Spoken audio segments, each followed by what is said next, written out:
You are listening to the World Extreme Medicine. The World Extreme Medicine Podcast. It's been a little while since I've recorded a podcast, but I'm really excited to have Kacylia with me today. She is a third-year medical student at McGill University in Montreal, and she's already extremely accomplished in the field of expedition and wilderness medicine. So she's the president of her Wilderness Medicine Society, and she's developed a strong interest in wilderness medicine, ignited by her own personal experiences as an adventurer and sports enthusiast. She enjoys spending her time hiking, sailing, scuba diving, mountaineering, and she's also serving as a medical first responder and search and rescue member with Canadian Coast Guard Auxiliary. But today she's going to be talking to us about her experiences on Kilimanjaro, which we've previously talked about in the podcast quite a bit, but we're looking forward to hearing her reflections and learning from the mountain. So welcome to the podcast. Thank you so much, Dr. Ffyon, for this introduction. I'm really happy to be here today and to share my experiences. And hopefully some medical students are going to be able to reflect on that also, and I can inspire a few of them. I'm absolutely sure that you will.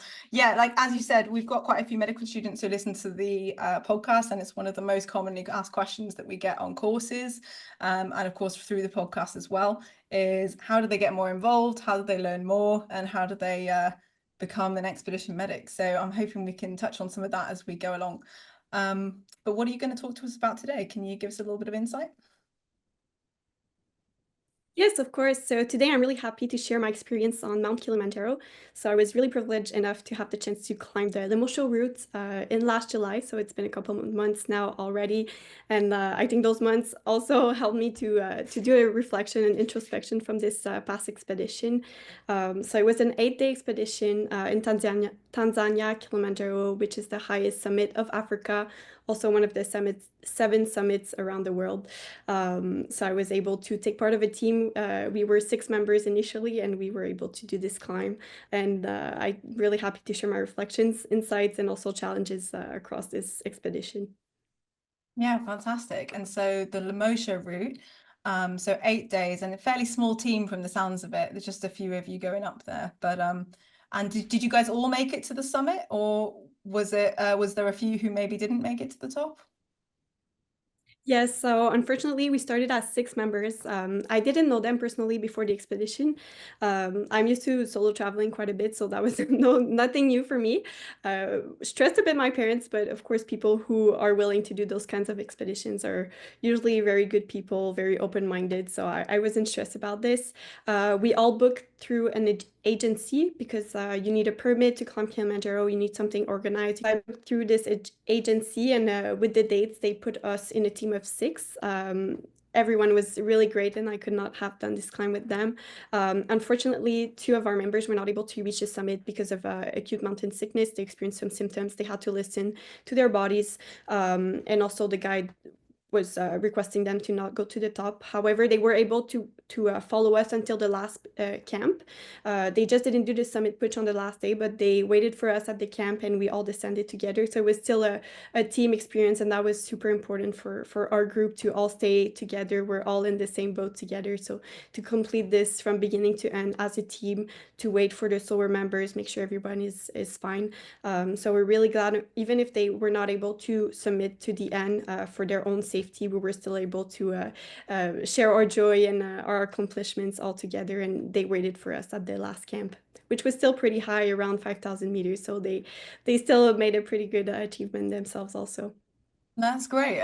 So talk us through from I guess when you arrived in country and your sort of preparations for the mountain. What was your sort of thought processes and your sort of first few days, I think, on the mountain? How did that go? Yes, exactly. So I first arrived a couple of days before the climb to Tanzania. Took some time to do a safari, of course, because you're in Tanzania. Also took some time to reflect on my own personal journey, my own goals for this expedition, because I think that's something super important before affronting nature and mountain, to reflect on why we're doing this, why are we climbing, why are we pushing ourselves. It also helped me really to align with my own goals and make sure I'm doing this for the right reasons, not just to do some performance, to hit records, or or reach the fastest time ever. So I took some time to reflect on that. I arrived, I think, 4 days before. Took some time to relax also because I knew there was a physical challenge ahead of me. And then the first few days were pretty soft on the route. So on the first day of the expedition, we woke up at around 4 to 5 a.m. and then we took a bus that was about 2 hours to get to the first start of the mountain, which was everyone felt so like excited, and it was a super great mood all around. And I would say the first 2-3 days were pretty soft because we were not feeling the altitude yet. We were walking mainly in the rainforest. There were monkeys everywhere. Everybody was singing all the way up. Was really glad. And also we were following many other teams on the first few days, because of course we were not the only ones that had this brilliant idea of climbing Kilimanjaro. But as the days went through, a lot of teams would like disperse over the mountain. Some would take different routes, some would stay longer at some camps. So the higher we went up, the less people were around, the less animals we saw. So I would say the first few days were so enjoyable. I was like, wow, this is going to be so easy. And then altitude kicked in a bit. Of course, fatigue, the harsh conditions. So I started feeling that as we went up a bit. Yeah, I remember something similar from when I went up Kili a couple of years ago now.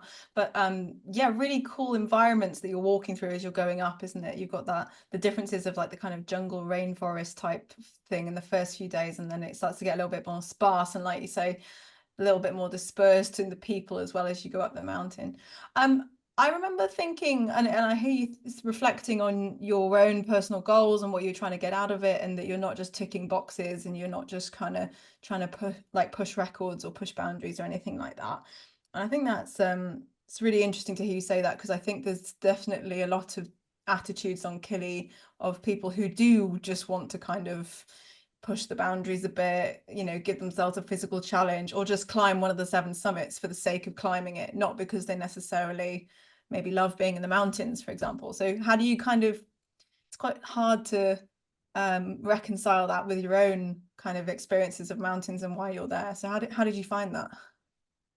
Yeah, that's a really great question. And for me, I think it's going to be a lifelong question that I'm going to have is, why do we do this? Why do we climb? Why are we pushing ourselves like in extreme conditions, in the cold, not sleeping, no shower, like completely like or left out of the society. There's no Wi-Fi, no technology. So why do we put ourselves willingly in those conditions? So that's a question that I've been having for so long, and yet I'm always driven to go to the mountains, to go in the nature. I remember a couple summers ago, I was lucky enough to spend 2 months on a sailboat away from all civilization, and it was scary at first, like not having any connection on your cell phone and no connection with your friends and your family, but it was the best 2 months of my life. And then I was like, okay, wow, I need to do this again. So I think for me, it's going to be a lifelong question about why we climb. I think the more expedition I'm going to do, the longer I spend in nature, I think the answer is going to come to me at some point. For the moment, I think for me, it's really a question about my own personal journey, and it's introspection journey, I would say. Why do I spend and want to spend this time on the mountains in those extreme conditions? All about reconnecting with nature. Since I'm a little kid, I've always loved being outdoors, whether it's in the mountain, the ocean, or the forest. This connection with nature, and I feel unfortunately we're losing it a bit in our society. I'm from Montreal, and we're lucky to have the Mont Royal, which is like a mountain in the city, but I don't know many cities who have green spaces and really a lot of places when you can practice outdoor sports. So for me, it's was about reconnecting with nature, and also a journey of self-discovery. Also, of course, I don't want to push myself too bad, but it's also a question of to test where my limits are. I don't want to test them too bad so that I'm going to end up sick or I want to break records or anything like that, but just to test my body, see how far I can go, how strong my mind is, develop skills as resilience, perseverance in the toughest conditions. So for me, it was really all about that. And I think that's important because in our recent world of mountaineering, We see a lot of documentaries, cool videos on Instagram, for example, Facebook, of people who climb Everest, who try these and do these cool stuff. But sometimes, as we discussed previously, it's a lot of times for challenges and to break records and to be popular, anything like that. But it's important to keep that in mind and to not lose the essence of mountaineering, what it really was. And I'm glad it gained in popularity in the last few years. I see more and more people of my age that go out there, practice sports in the mountains, and that's awesome because it gets people moving. We're able to share this passion, share this adventure all together. But it's important that people are aware of the risks and that they are aware of why they do this in the first place, and not just to tick boxes or to gain some popularity in this. Yeah, I think you're right that social media has a massive role in that. And I think that people listening to this podcast are probably people who also think the same as you in terms of enjoy the outdoors, probably have for their whole lives. And they were always the kids playing in the dirt rather than playing video games. But yeah, and I think that connection to nature is probably a lot of the reason that many of us get into expedition medicine as well, is to try to combine our two sort of major passions in life, is like the outdoors, but also expeditions in cool places, and particularly mountains. And I think there's nothing more humbling than mountains sometimes. And like you said, the first few days maybe felt a little bit soft and you're like, oh, this isn't too bad, this is okay. And then you start getting a little bit higher, and then talk to us about what happened as it started to get a little bit harder in the next few days. Yes, exactly. So after a few days, everything was great. I was like, this is going to be a walk in the park, climbing Kilimanjaro. But after a couple of days, as we climbed higher, I would say for me, it was at around 4,000 meters. That's when I started to feel it. Of course, the headaches kicked in, a bit dizziness. I was lucky enough to not have many symptoms, so I tolerated pretty well altitude. From my previous experiences in the mountains, I knew that my body was able to adapt to altitude quite easily. I think the age also helped because I was the youngest in my group, but I would see other people in my group way more fit than me, ultra marathoners, people who would do sports all the time and long hikes, and they would react a bit less, like they would adapt less than me, I would say, maybe because of age. Everybody reacts differently, but two people were extremely sick from altitude. They would vomit every 5 steps. One of her became a bit confused at some point, so there was confusion that kicked in, which was kind of a triggering sign, especially for the guide. It was like, okay, we need to reassess what the goals are. Should we go down a bit? So this was a pretty big trigger for our whole team. And of course, we want everybody to be safe at all times, but everybody has their own personal challenge. Everybody, of course, like we spent some money to do this. We prepared in advance. It was months of preparation. And of course, we want to reach the summit, but we want to do it as a team. We want everybody to be safe and no one ends up in the hospital. So that was also an inner combat that we had to all face. So for me personally, I didn't feel much the effects of altitude, except apart from the headaches, shortness of breath. Of course, every step you take takes way more energy than when you're at sea level, especially during the summit push. We would walk so slow because every step you had to take one breath for every step you would make. So that was a big difference also. But in terms of symptoms of mountain sickness, I did not experience many, but I've seen some in our group that were not feeling well. And also something really interesting that I was not aware of, maybe that I should have, but they would take our oxygen saturation every single evening to make sure everybody was responding well to altitude. So that was also super interesting to see when we would go higher up, how our saturation would decrease, and to compare between each other, like how, like the person who experienced symptoms, what was their saturation versus the other person who did not have symptoms, what was their saturation. So this was a really interesting part, especially as a medical student, to kind of get to see that, and what were the warning signs for the guides to like go down or to call for help. What was the saturation that they were looking for target, so some things like that. And I guess, do you remember, was there any correlation between people's severity of symptoms and their saturations? Yes, of course. Not surprisingly, the lower the saturation would get, I feel like the person looked sicker. I the lowest saturation in our group was 83 at some point, which is pretty low. And it was the person who didn't feel good. For me, I dropped to 91%, so that's still pretty low, but it was above the target, so I felt really good about it, and I felt like my body felt good, and my saturation was pretty good also. So I think that there's definitely a correlation there. Yeah, that's an interesting sort of point to look into, because I don't think there's that much evidence about saturations at altitude and whether or not they're predictive of altitude illness, but certainly it's something that I've seen practiced by a couple of different companies where they sort of make sure that everybody gets their sats done in the evening. And then I've never heard of certain cut-offs, actually. It's interesting to hear that your group had a kind of cut off for the guide where they were going to send people down if it was lower than a certain level. Do you know what that level was? Yeah, the guy told us at first, I think he didn't want to scare us too bad. For them, of course, they have a cutoff at every level that we do. So every time we would stay, they kind of have their range of target sats. They told us briefly that it was around 85. That's when they would start like seeing how the person looks like clinically, how they respond to it. I don't think it's a definite cutoff. Like if it's below 85, they would send the person back. But rather more of a trigger to keep in mind, like, okay, we have to watch this person, make sure she's not getting confused and not like getting sicker than she already is. So I think it's more of a range they are looking for rather than a definite like cutoff to stop the expedition. Yeah, like in the context of symptoms, I guess that makes sense. Yeah.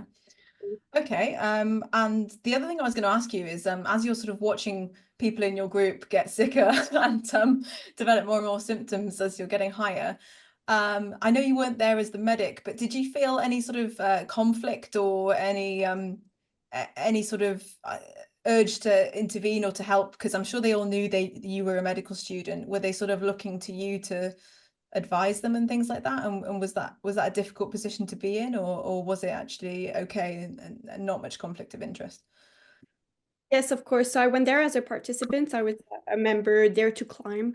I'm not a doctor yet, so of course I don't have any legal responsibilities or anything like that as part of this expedition per se.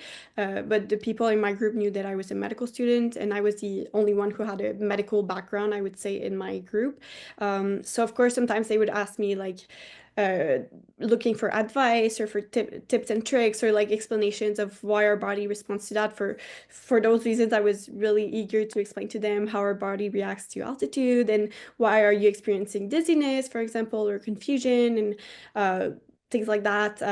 A lot of them were also taking acetalosamide, which is a pill that can help prevent acute mountain sickness. So they had a lot of questions like, how does this pill work?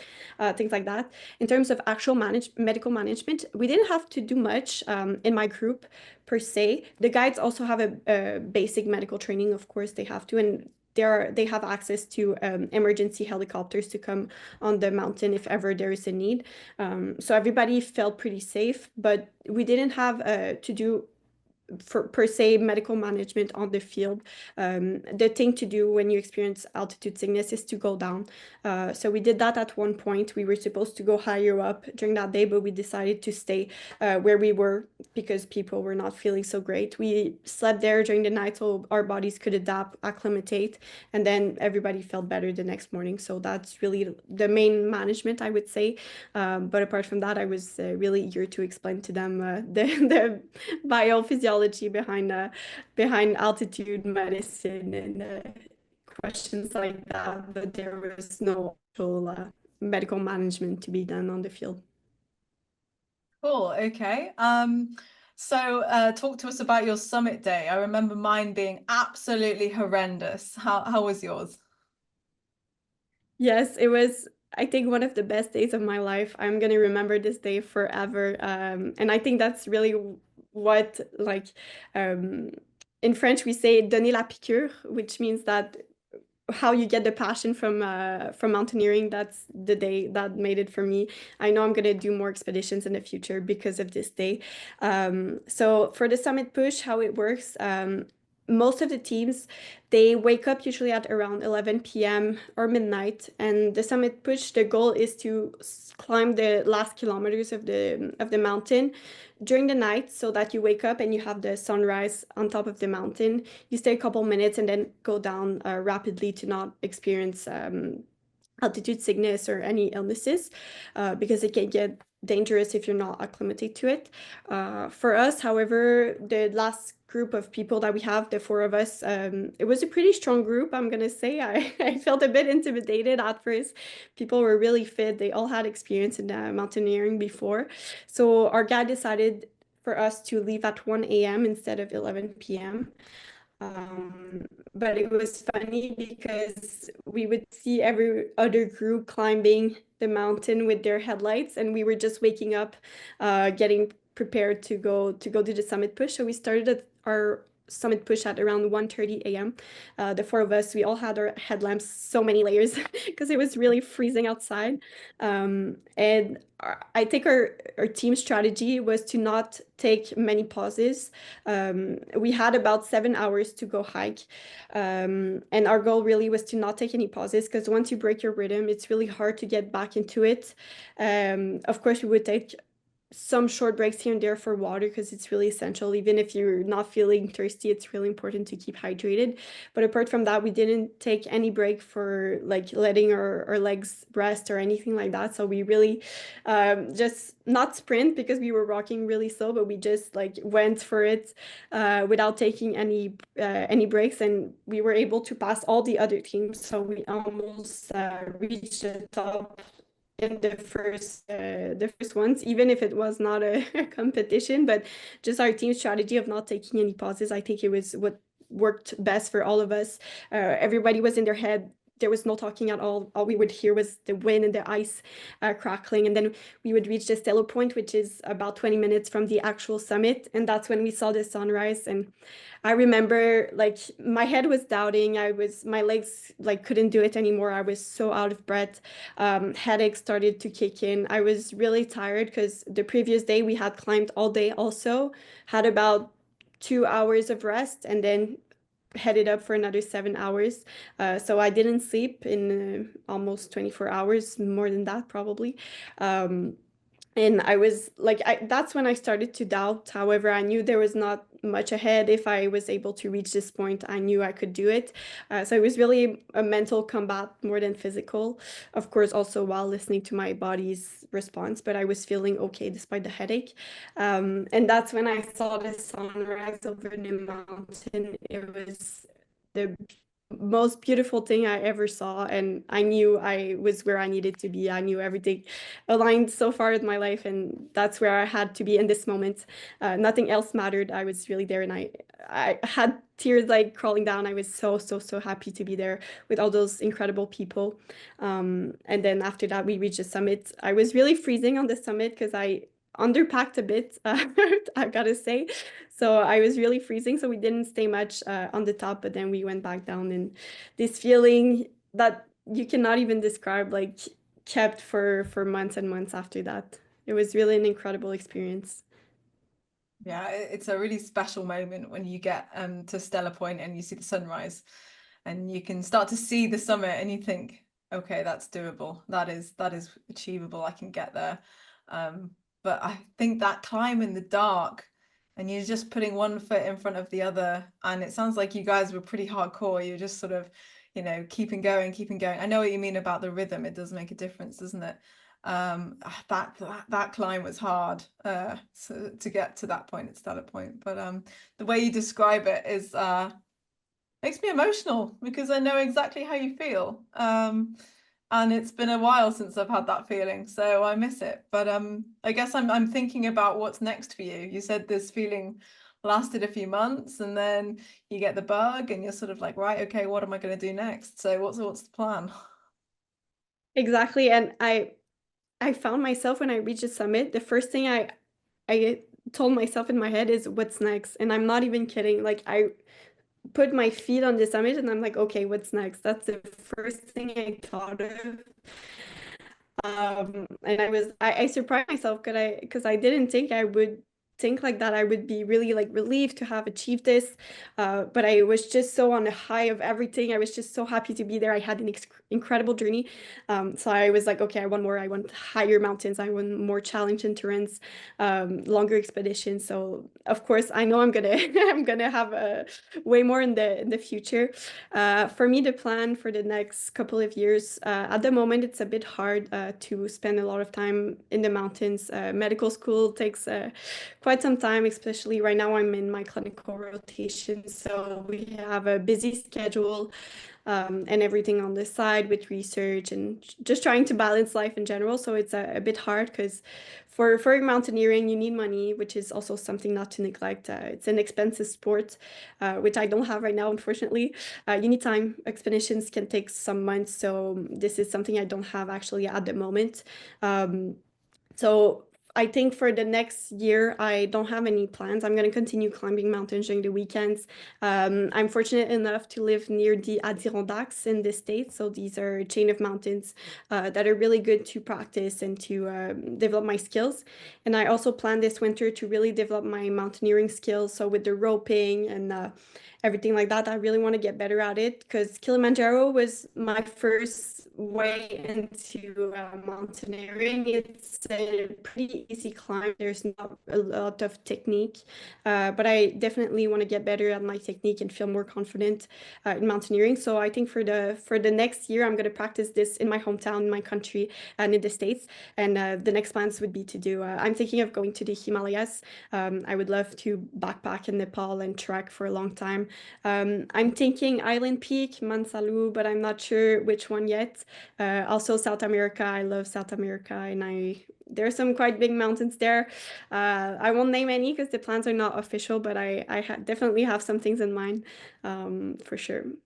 Yeah, definitely. That sounds like yeah, I remember feeling exactly the same as a medical student. Except I think maybe it's less taxing in the UK because I definitely had more time in the summers and stuff like that than I do now. But you either have time or money, but rarely both, I think. But yeah, hopefully you can get out there and improve your skills. It sounds like a really smart idea to try and up those skills whilst you can. And what about have you thought about, potentially doing these expeditions as a medic, or when you're qualified and everything and you've started your rotations as a resident doctor? How do you think you might be able to combine them, or do you think that's something you want to do, or do you maybe just want to keep it as your own hobby that you enjoy doing as a mountaineer? For sure, that's the ultimate endpoint, to be able to practice medicine, something that I love and want to do with my life. Merging this with my passion for the outdoors and expeditions, that would be the ultimate dream. So of course I would love to do that in the future, helping in expeditions, and it doesn't have to be in the mountains. It could just be like a ski trip. I also love backcountry skiing, getting trained as a ski patrol during like on sailboats also. So most of them need a medic. So for sure, I would love my career to be focused on expeditions at some point. Maybe not all my life, because this involves a lot of traveling and being away from family and friends. And at some point, I would want to build roots somewhere. I'm not sure where for now, but of course, in the beginning of my career, I would love to merge these two passions for me. I know this is also the dream of many medical students maybe listening to this podcast. I don't know all the answers. I'm really not there yet, but I think that it's important to put yourself out there, to try to say yes to as many opportunities, and go try and grab those opportunities. They don't always come at you, but it's important to send emails to this prof you want to work with, or sign up for this weekend trip, and just get out there and try so many things. And that's how you're gonna know if this is right for you or not. And I know expedition medicine, even for me, like I'm not sure where to start, how to start. There's some great models on social media, but sometimes they don't, like for sure they don't always depict the reality. It must not always be rainbows, and probably Dr. Ffyon, you have some things to share about that. For sure it must be harsh sometimes, because you not only have to manage others, but also your own self. Like, what if you're the one who's not feeling right or correct during this trip, but you still have to be there for the whole group? So for sure it's not always rainbows and pink, but it's definitely a challenge I want to up myself in the future. I'm not sure how to start. I'm trying to do everything I can to be out there someday, but one step at a time and 1 year at a time also. Yeah, I think you're making a great start already from the sounds of it. But you know, building up your experience as a mountaineer and just getting comfortable in the mountains and building your skills and everything, that really is step one, because you cannot even think about treating anybody else unless you yourself are 100% competent and confident in the environment. So I think, you know, you've done an amazing job already. Far better than I did at your stage. So yeah, don't worry about that. I'm sure it'll fall into place as you qualify as well. Especially when you clearly have such a passion for it, which is great to see. And I hope that that's inspiring to people who are listening as well. I guess, do you have any final messages or lessons learned or things that you want to share with the audience before we wrap things up? Yes, of course. I have a couple lessons that I learned throughout this expedition. I think the first one would be that the destination is not what matters. And I think I talked a bit about it, but what really was eye-opening for me in this expedition, it's not always about the destination or the peak, but it's really about enjoying the journey.